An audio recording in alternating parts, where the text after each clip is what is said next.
Torej, akcija je v resnici bistveno širša in izvira iz civilne družbe, konkretno Pravne mreže za varstvo demokracije. Mi smo tisti, ki smo to zadevo formalno donesli naprej. Izhajamo pa oziroma civilna družba izhaja iz premise, da celoten policy oziroma vsa debata, ki je na primer do zdaj potekala o pravicah, o možnosti njihovega uresničevanja, o tem, kaj je dejansko možno in ne, zavisi od tega, ali posameznik sploh lahko vstopi v ta sistem.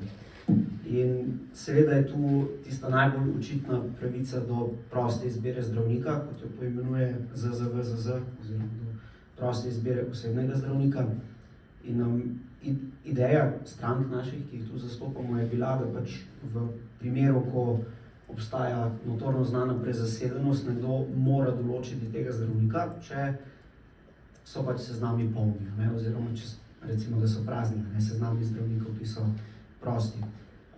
Zadeva se je začela tako, da smo vložili tožbo, oziroma začelo se je že v upravnem postopku proti ZZZS-ju, kjer je več oseb vložilo zahtevo in zahtevalo od ZZZS, da jim določi osebnega zdravnika, ker ga sami niso mogli dobiti ob hkratni predpostavki, da ambulante za neopredeljene, ki so bila tista interventna rešitev, niti po vsebini, niti formalno ne morejo biti nadomestek te pravice, zaradi tega, ker ni te osebne povezanosti med pacientom in zdravnikom, ki ga obravnava.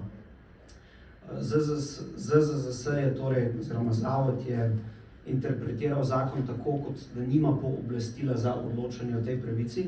Zadevo smo potem pripeljali pred sodišče, kjer je pa v bistvu sodišče potrdilo zaenkrat naše stališče. To je bila prvostopenjska odločitev, zdaj zadeva v pritožbeni fazi, ker se je zavod pritožil zoper odločitev. Ampak naša osnovna premisa je bila, da kljub temu, da gre tu morda navidezno za neko razmerje zavarovanec-zavarovalnica, gre za način uresničevanja ustavne pravice.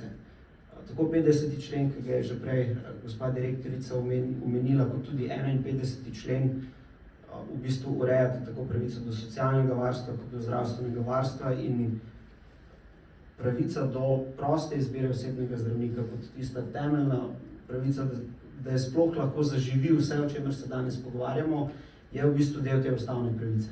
Ne glede na to, da plačujemo prispevek, ne glede na to, da morda ustvarja nek videz civilno-pravnega razmerja, gre za javno-pravno razmerje. Zavod ima po našem mnenju nesporno zakonsko dolžnost, da odloči o tej pravici, če seveda posameznik to od zavoda zahteva in v primeru, da ga ne more dobiti. In ja, v bistvu gre za predpisovanje načina uresničevanja ustavne pravice. Tu seveda se je zavod precej močno opiral temu našemu stališču, se še tudi vedno opira v pritožbi, tako da domnevam, da se bo zadeva razvijala naprej. Gre za zelo težko ustavno-pravno vprašanje v resnici, tako da jaz domnevam, da bomo prišli do konca in da bo pač ustavno sodišče povedalo, kako je pa treba zdaj zakon interpretirati, kar odpira seveda še kupico vseh drugih vprašanj, kot je ustavnost pravil obveznega zdravstvenega zavarovanja, ki po našem mnenju pretirano posegajo v način uresničevanja te pravice.